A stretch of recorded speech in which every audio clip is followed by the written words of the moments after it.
किसान की आवाज़ चैनल में आपका स्वागत है।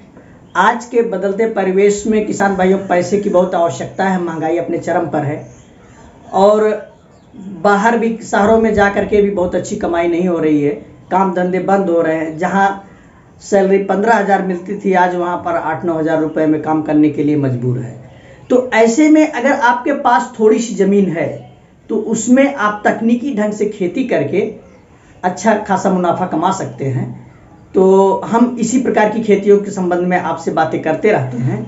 आज के वीडियो में हम शिमला मिर्च की खेती के संबंध में आपसे बातें करेंगे।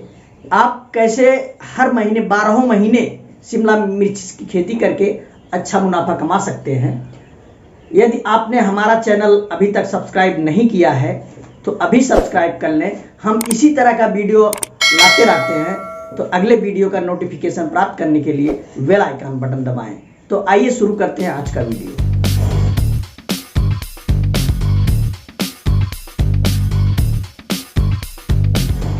आज हम एक किसान के खेत में आए हैं जो पिछले 2-3 साल से शिमला मिर्च की खेती करते चले आए हैं। इनका अच्छा एक्सपीरियंस है और ये शिमला मिर्च की खेती से अच्छा खासा मुनाफा कमा लेते हैं। मैं देख रहा हूँ इनके पास खेत थोड़ा छोटा है इनका और ये बहुत बड़े फील्ड पे नहीं करते। 1/4 एकड़ के करीब इनका ये जो शिमला मिर्च का पीछे जो खेत दिखाई दे रहा है ये है। इसमें से शिमला मिर्च की खेती करके अच्छा खासा मुनाफा कमा लेते हैं। तो ये कैसे, कब और किन बीजों का प्रयोग करते हैं, किन खाद और दवाओं का क्या क्या परेशानियां आती हैं इस खेती करने में, सारी बातें की जानकारी हमने लिया। मैं चाहता था कि आपके सामने आ करके ये स्वयं अपना अनुभव साझा करें, लेकिन ये कैमरे के सामने आना पसंद नहीं कर रहे हैं। तो मैंने जो जानकारियाँ लिया है अब मैं आपको बताऊंगा। तो मैं लिए चलता हूँ खेत में, आपको पहले दिखा। जैसा कि आप फसल देख रहे हैं, ये फर्स्ट क्लास की फसल है और इसकी तुड़ाई भी ये 2 बार कर चुके हैं। मैं इस समय खेत में आया हूँ, फल नहीं लगे हैं लेकिन आप देख रहे हैं फूल लगे हुए हैं, छोटे छोटे फल आना शुरू हो गए हैं। बात करेंगे ज़मीन के बारे में।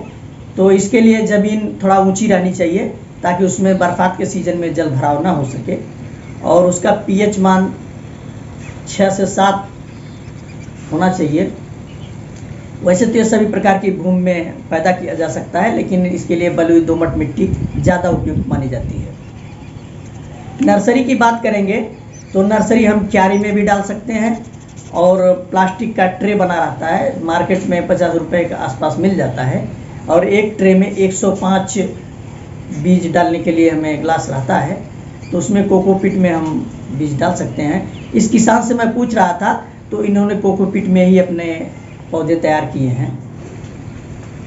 इन्होंने जो बीज का चयन किया है, इंदिरा बीज का चयन किया है। ये 10 ग्राम का पाउच आपको मार्केट में 1,000 रुपये में मिल जाएगा और एक पाउच से लगभग 1,000 पौधे तैयार हो जाते हैं। तो इन्होंने जो बीज डाला था वो जनवरी के अंतिम सप्ताह में डाला था और इसकी रोपाई फरवरी के अंतिम सप्ताह में किया है। इनकी पहली फसल की तुड़ाई अप्रैल के लास्ट सप्ताह से शुरू हो गई और मई तक इनकी तुड़ाई हो चुकी है और बीच में गर्मी थोड़ा ज़्यादा थी। तो गर्मी से बचाने के लिए इन्होंने ऊपर देख रहे हैं आप टेंट बनाया है ये ग्रीन नेट का। तो एक ग्रीन नेट भी जो है मार्केट में आसानी से उपलब्ध है। 2,000 रुपये में 20 मीटर का ग्रीन नेट एक मिल जाता है। तो इसको ये देख रहे हैं आप, बांस के सहारे इन्होंने छाया बना दिया है ताकि लू चले तो उसका इफेक्ट कम हो। और पश्चिम दिशा में और दक्षिण की दिशा में और उत्तर की दिशा में 3 दिशाओं में इन्होंने बगल से भी घेराबंदी कर रखी है ताकि हवाएं ज़्यादा प्रभावित न करें। और पूरब की दिशा में मैं देख रहा हूँ कि खुला हुआ है। खेत की तैयारी के संबंध में बात करेंगे तो जुताई से पूर्व हम सड़ी हुई गोबर की खाद लगभग 15 टन प्रति एकड़ के हिसाब से डाल देते हैं। उसके बाद अच्छे से जुताई करके मिट्टी को भुरभुरी बना लेते हैं।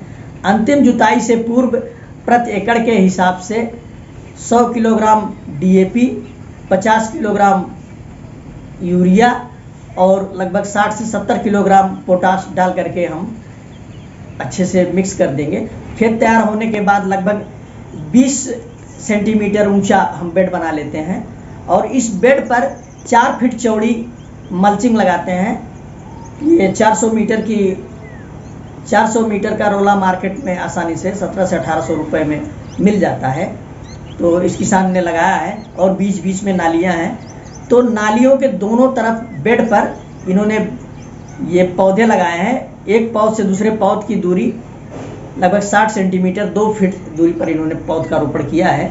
और पौध का रोपण करने के बाद तुरंत ये सिंचाई कर दिए थे। मल्चिंग लगा देने से खरपतवार का वो प्रकोप बहुत ज़्यादा नहीं होता है। नालियों में खरपतवार आता है तो इसको निराई गुड़ाई करके निकाल लेते हैं। इसका फल रोपाई के बाद लगभग 60 से 65 दिन में आना शुरू हो जाता है। 1 एकड़ में लगभग 8000 पौधे रोपित किए जाते हैं। तो इस हिसाब से लगभग 80 से 100 ग्राम बीज की आवश्यकता प्रति एकड़ के हिसाब से पड़ती है। कीटों के संबंध में बात करेंगे तो सफ़ेद मक्खी, मकड़ी, इस तरह के रोकथाम के लिए हम मैलाथियान का उपयोग कर सकते हैं। और या आसानी से जो उपलब्ध हो कीटनाशक का उपयोग करेंगे। फंगस की वजह से भी इसमें कुछ बीमारियां पैदा होती हैं, जैसे आर्द्र गलन और पौधे काले पड़ जाते हैं, सड़ने लगते हैं। बीज की नर्सरी डालने से पूर्व हम उसको शोधित कर लेते हैं और 15-15 दिन पर मैंकोजेब, कार्बेंडाजिम और मैंकोजेब का मिश्रण साफ के रूप में बाजार में उपलब्ध है, बहुत कारगर है। उसका हम छिड़काव करते रहेंगे तो इससे भी बचा जा सकता है। अगर हम कीटों से, खरपतवार से और रोगों से बचत कर ले जाएं तो प्रति पौधा कम से कम 2 किलोग्राम अवश्य फल दे देगा, क्योंकि इसकी तुड़ाई हम अप्रैल के लास्ट से शुरू करके हम अक्टूबर तक करते रहते हैं। तो प्रति पौधा निश्चित रूप से 2 किलोग्राम तो मिल ही जाता है। और मार्केट में 30 से 40 रुपये प्रति किलोग्राम के रेट से हमेशा ये बिकता रहता है। तो हम इसकी खेती करके अच्छा खासा मुनाफा कमा सकते हैं। तो किसान भाइयों से हमारा सुझाव है कि आप निश्चित रूप से शिमला मिर्च की खेती करें।